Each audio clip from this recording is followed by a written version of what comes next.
May mga salitang kaya kang ipaglaban kahit wala ka na sa harap niya. Isa na rito ang salamat, pero hindi ito basta salamat. Alam mo ba kung anong salita ang underrated? Pero sobrang makapangyarihan sa puso ng isang babae? Hindi ito I love you. Hindi rin ito miss na kita. At lalong hindi ito sorry. Ang isa sa pinaka-nakakabighaning salita para sa babae ay simple lang, salamat. Pero teka, hindi yan basta-bastang salamat. Sa Stoicism, ang tunay na lalaki ay hindi magaling sa bola, magaling sa pasasalamat. Yung pasasalamat na hindi lang lumalabas sa bibig, kundi galing sa puso. Isang salamat na may lalim, may dignidad, may halaga. Kaya sa video na ito, pag-uusapan natin kung paano mo sasabihin ang salamat sa paraang hinding-hindi kanya makakalimutan. At oo, ito ay ayon sa prinsipyo ng Stoicism. Kalma, simple, pero may bigat. Bakit malalim ang salamat kung galing sa lalaki? Ang salitang salamat ay tila sobrang simpleng gamitin, araw-araw nating sinasabi. Pero alam mo bang bihirang-bihira itong maramdaman? Sa Stoic philosophy, ang tunay na lalaki ay marunong kumilala ng biyaya kahit sa gitna ng sakit. At ang pasasalamat ay hindi lamang para sa mabubuting bagay. Ito ay para sa mga aral, para sa pasensya, si Bronter Nabis, Enikavazida na kanya. Kaya kapag ang isang babae ay nakarinig ng salamat mula sa isang lalaking hindi clingy, hindi mapilit, hindi emo, pero may sense of awareness at humility, naaantig siya. Bakit? Kasi ang pasasalamat ay tanda ng maturity. At walang mas nakakabighani sa babae, kundi ang lalaking may lalim ang pananaw at may disiplina sa emosyon. Paano mo sasabihing salamat na hindi ka mukhang nagmamakaawa? Ito ang problema ng maraming lalaki. Pagkatapos iwan, magpapadala ng message na may salamat sa lahat, pero halata naman, umaasa pang babalikan. Hindi yon stoic. Hindi yon lalaking may prinsipyo. At lalong hindi yon nakakabighani. Ang stoic way ng pagsasabi ng salamat ay ganito: tahimik, klaro, walang hinihinging kapalit. Halimbawa, salamat sa oras mong ibinahagi. Hindi ako magiging ganito kung hindi mo ako tinuruan. Salamat sa pagdaan mo sa buhay ko. Bit-bit ko yung mga leksyon mo habang buhay. Salamat sa sakit. Dahil doon, natuto akong palakasin ang loob ko. Napansin mo? Walang sana. Walang babalik ka pa ba? Walang miss na kita. Purong pasasalamat. Walang drama. At yan ang tumatatak. Dahil kakaunti ang lalaking ganyan. Kapag ikaw ang lalaki na marunong magpasalamat, lumalalim ang presensya mo sa buhay niya. Hindi mo kailangang mahalin ng isang babae para irespeto kanya habang buhay. Minsan, sapat na ang pagkatao mo para maalala ka. Kapag sinabi mong salamat, hindi para kunin siya, kundi para kilalanin ang naging papel niya sa buhay mo, dun siya mas naaantig. Bakit? Kasi karamihan ng lalaki gusto lang kunin ang babae. Ikaw, nagbigay ka ng respeto. At yan ang hindi madaling kalimutan. Marami sa kanila, umaalis ng may bitterness. Ikaw, umalis ng may dignidad. Hindi ka nagwala. Hindi ka ng away. Nagpasalamat ka. Ganyan ang stoic, tahimik pero malalim. Ang epekto ng salamat pag naabsorb ng emosyon ng babae. Bakit ganito ka-epektibo ang salamat? Kasi ang babae hindi madaling makalimot sa lalaking may emotional clarity.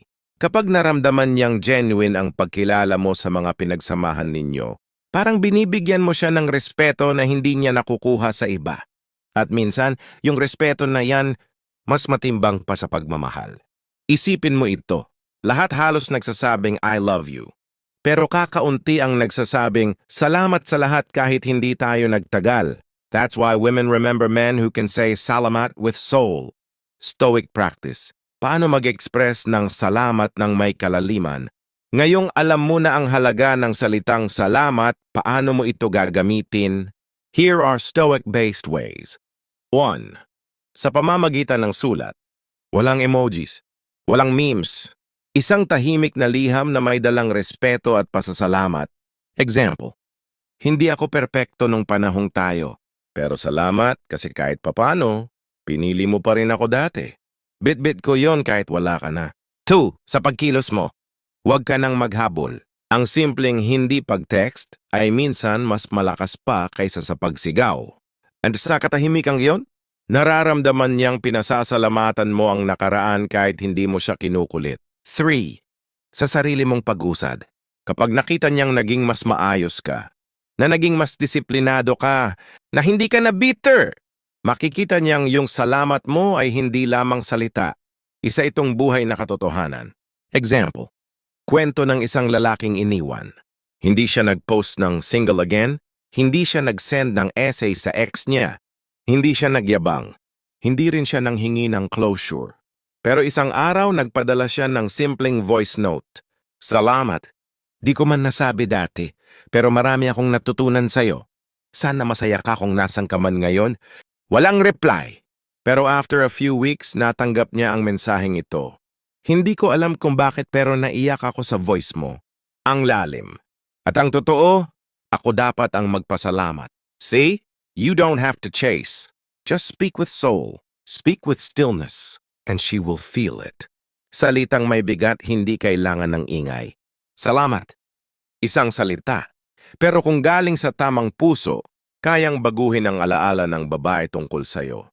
Sa mundo ng ingay, ang tahimik na salamat mula sa isang lalaking stoic ay parang huni ng gitara sa gitna ng bagyo. Hindi mo inaasahan, pero hindi mo rin makakalimutan. Kaya bago ka mag-move on, tanungin mo ang sarili mo, na iparating mo ba ang pasasalamat mo? Hindi para sa kanya, kundi para sa sarili mong katahimikan.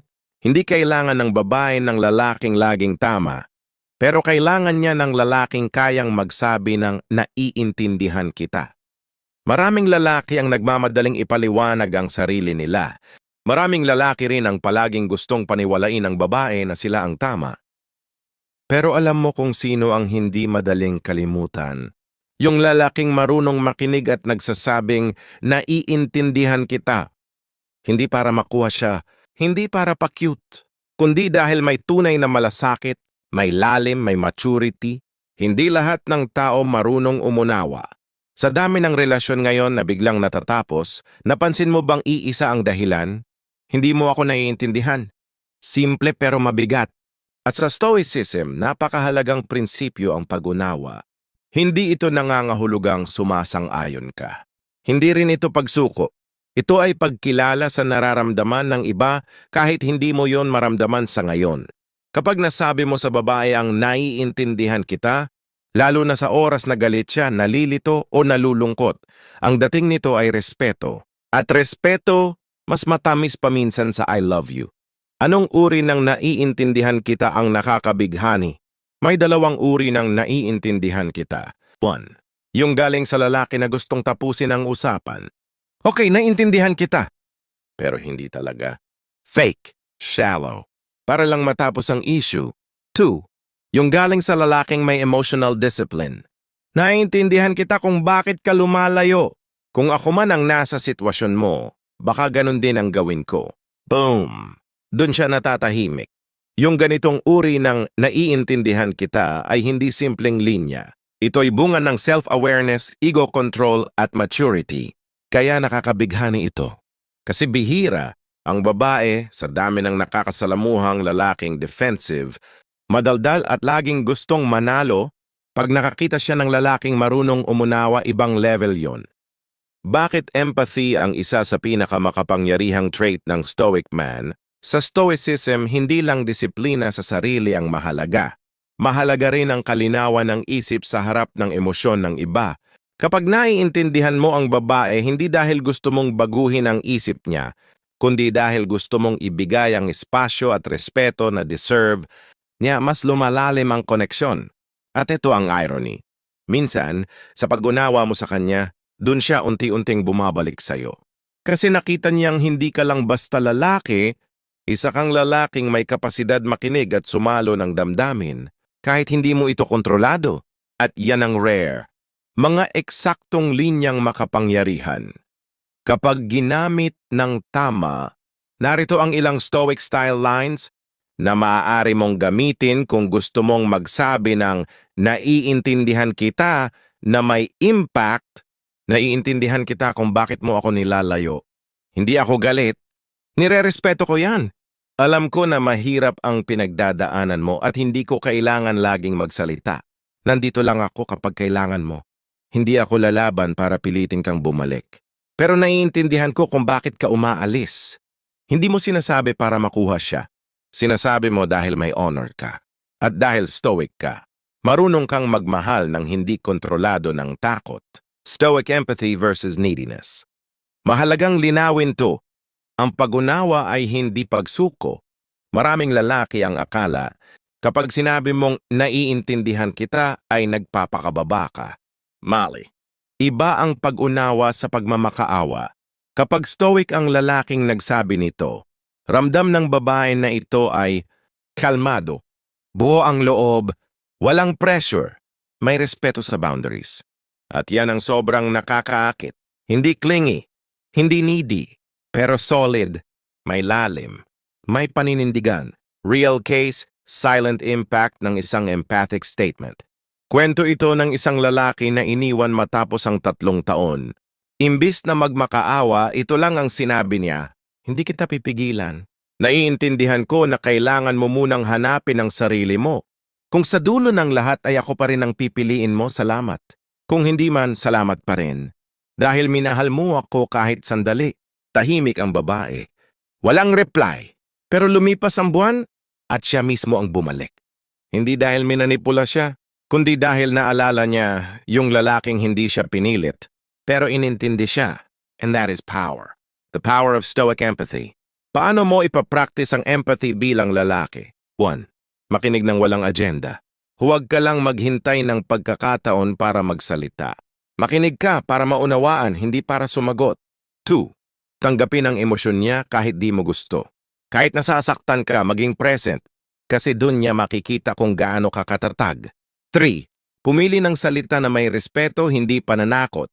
Walang, sige, huwag ka nang bumalik. Walang ikaw ang may kasalanan. Ang stoic na lalaki ay nagsasabing, hindi ako galit. Naiintindihan ko. At tanggap ko ang desisyon mo. Boom! Tahimik. Pero tumatagos. Final thought, hindi mo kailangang maintindihan ng babae para kontrolin siya. Ang tunay na karisma ng isang lalaki ay hindi nasa mga salita niyang ginagamit para makuha ang babae, kundi nasa mga salitang ginagamit niya para bigyan ito ng respeto. At ang salitang naiintindihan kita kapag sinabi mo ng may tapang at katahimikan ay pwedeng baguhin ang pagtingin niya sa buong pagkatao mo. Minsan hindi mo kailangang sabihing mahal kita. Ang naiintindihan kita ay sapat na para masabi mo yon ng mas malalim. Hindi lahat ng nakaka-inlove ay malalalim na linya. Minsan ay yung pinaka-ordinaryong salita, yan pa ang pinaka-natatandaan. Nandito lang ako at ayos lang. Parang sobrang simple, di ba? Pero sa Stoic philosophy, ang dalawang salitang ito ay may dalang katahimikan, consistency, at seguridad, mga bagay na sobrang hinahanap ng babae pero bihirang matagpuan. Nandito lang ako, kapag galing sa tamang lalaki. Sa unang tingin parang sobra itong clingy. Pero ang totoo, depende kung paano at kailan mo ito ginagamit. Pag sinabi mo ito sa gitna ng gulo, na hindi mo siya pinipilit, na hindi ka umiiyak at hindi ka nagmamakaawa, biglang nag-iiba ang epekto. Example, alam kong kailangan mo ng space. Naiintindihan ko. Pero kung dumating ang panahong gusto mong magsalita, nandito lang ako. Hindi ko ipipilit ang sarili ko. Pero wag mong kalimutan, nandito lang ako. Hindi para kontrolin ka, kundi para sumalo kung gusto mong huminto. See? Hindi ito desperate. Hindi ito demanding. Ito ay anchored presence. Kalmadong paalala na hindi mo siya pinipilit, pero hindi mo rin siya tinatalikuran. Paano ginagawang nakaka-inlove ng stoic man ang salitang ito? Karamihan sa mga lalaking nagsasabing nandito lang ako. Ang ibig sabihin ay, nandito ako, sana piliin mo ako. Nandito ako kasi umaasa pa rin ako. Nandito ako para iparamdam na mas ako ang karapat-dapat. Pero ang stoic na lalaki, kapag sinabi niya ang nandito lang ako, ang ibig sabihin niya ay, hindi ako mawawala sa sarili ko habang umaalis ka. May kakayahan akong manatili. Hindi sa loob ng relasyon, kundi sa prinsipyo ko at sa mundo na puno ng taong pabago-bago, Ang lalaking may consistent presence kahit hindi siya naghahabol, nakakabighani. Ayos lang, salitang tahimik pero may bigat. Ito ang pang-apat sa 5 salita. Ayos lang. Again, napakasimple. Pero sa ilalim nito may napakalalim na Stoic philosophy. Ang ayos lang ay hindi pagsuko. Hindi ito pagiging manhid. Hindi rin ito pagpapanggap. Kapag Stoic ang nagsabi ng ayos lang, ito ay pagtanggap sa realidad na may kapayapaan. Example, iniwan ka, ayos lang. Hindi siya nag-reply, ayos lang. Hindi ka pinili, ayos lang.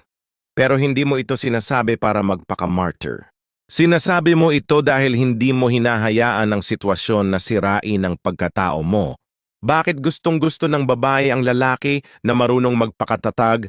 Ang mga babae ay bihirang aminin to, pero ang isa sa mga pinaka-turn-on sa isang lalaki ay kalmadong composure. Kapag nakita niyang hindi ka nagwawala, hindi ka nagmamakaawa, at hindi mo siya sinusumbatan, kundi kalmado mong sinasabi, ayos lang, naiintindihan ko, parang kinakalabit mo ang emosyon niyang hindi niya ma-express. Na-realize niyang iba ka.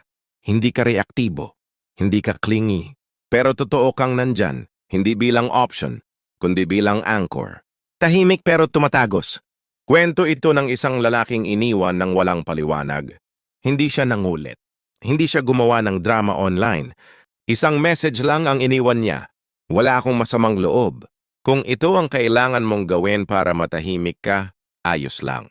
Nandito lang ako, hindi para habulin ka, kundi para respetuhin ang desisyon mo. Hindi siya sinagot. Pero paglipas ng 3 buwan, may dumating na reply. Hindi mo alam kung gaano kalakas ang epekto ng katahimikan mo sa akin. Bawat araw, naalala ko kung paano mo ako hinayaang umalis, pero hindi mo ako siniraan, salamat. That's power. Power na walang sigaw, walang pananakot, pero nakaukit. Stoic way ng pagsasabi ng 2 salita na 2, paano mo gagamitin ang nandito lang ako at ayos lang na hindi desperate? 1. Timing. Huwag mo tong gamitin habang galit siya. Gamitin mo ito kapag pareho kayong kalmado o kapag gusto mo nang tapusin ang paghabol sa dignified way. 2. Delivery. Huwag sa text na puro crying emoji. Ilagay mo sa maikling voice message o sulat na direkta, kalmado at walang guilt-tripping. 3. Mindset. Walang kapalit. Huwag mong asahang babalik siya. Yung reward ay hindi ang bumalik siya, kundi ang peace of mind mo na naging totoo ka. Bakit ang katahimikan mo ay mas maingay kesa sa sigaw ng iba? Kapag sinabi mo ang nandito lang ako at ayos lang, hindi mo kailangang ulit-ulitin. Hindi mo kailangang patunayan araw-araw kasi ang Stoic man hindi nagmamadali. Alam niyang kung hindi siya pinili, hindi ibig sabihin wala siyang halaga. At alam niyang minsan, ang paglayo mo ng may dignidad ay mas now-appreciate kesa sa pananatili mo na puno ng galit. Sa katahimikan mo, nag-iiwan ka ng tanong sa puso niya. Bakit siya ganun kalalim? Bakit kahit nasaktan siya, hindi siya nagalit? Bakit parang siya pa rin ang lalaking gusto kong balikan? Simplicity is seductive pag galing sa tamang lalaki. Hindi lahat ng makabighani ay dapat malalalim ang linya. Minsan 2 simpleng salita lang ang kailangan. Nandito lang ako. Ayos lang. Kapag sinabi mo to ng may kalmadong puso, ang may prinsipyo, nang hindi nakikiusap kundi nagbibigay ng respeto, babae man o lalaki mapapansin yon. And when a woman feels that strength wrapped in silence, she won't easily forget the man who gave her peace. Ang pinakanakakabighaning salita ay hindi laging I love you. Minsan, paalam ang mas tumatagos, lalo na kung galing sa lalaking hindi desperado. Sino bang gustong magpaalam? Wala. Lalo na kung mahal mo pa. Lalo na kung hindi mo pa tapos. Lalo na kung hindi pa malinaw ang lahat. Pero sa mundo ng Stoicism, ang tunay na kalakasan ay hindi sa pagpipilit, kundi sa marangal na pagbitaw. At sa huling bahagi ng video na ito, pag-uusapan natin ang huling salita na sa kabila ng sakit ay may pinakamalalim na epekto, paalam. Hindi ito basta bye. Hindi ito drama.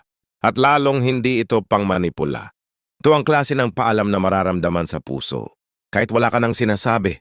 Bakit ang paalam ay isa sa pinakamakapangyarihang salita sa babae?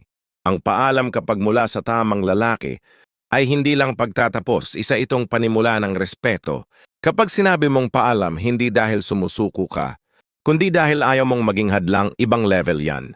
Ang mga babae, sa totoo lang, sanay na sa lalaking nagmamakaawa, nagsusumbat, nagpaparamdam para mapansin uli, gumagawa ng drama sa social media.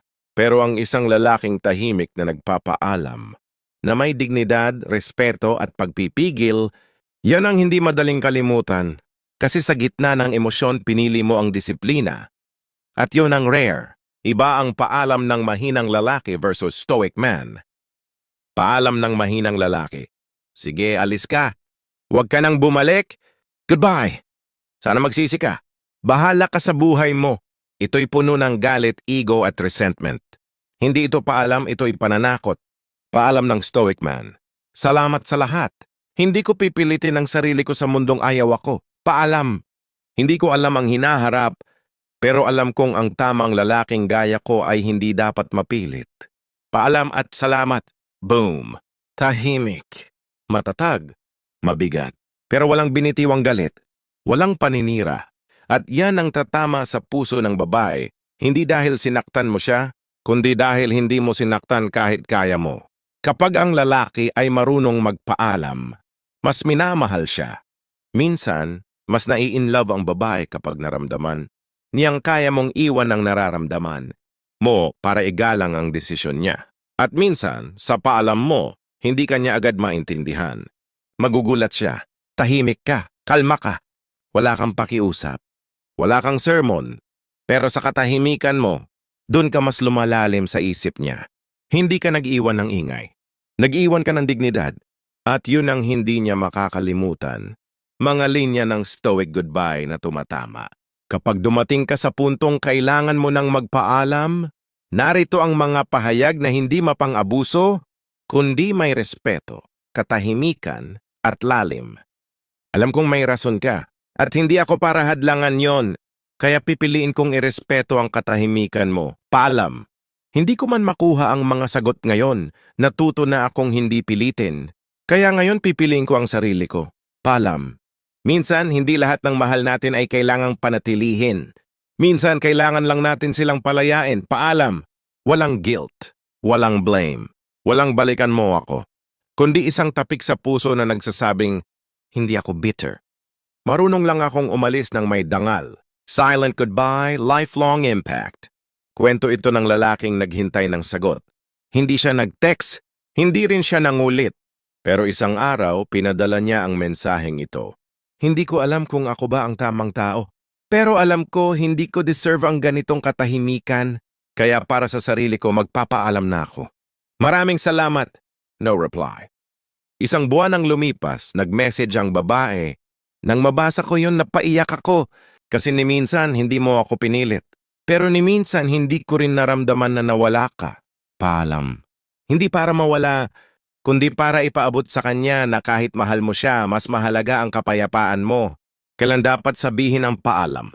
Kapag hindi ka na kinakausap, hindi ka na pinapahalagahan, at tila kalabisan na ang presensya mo sa buhay niya, huwag mo nang hintayin ang moment na mapahiya ka.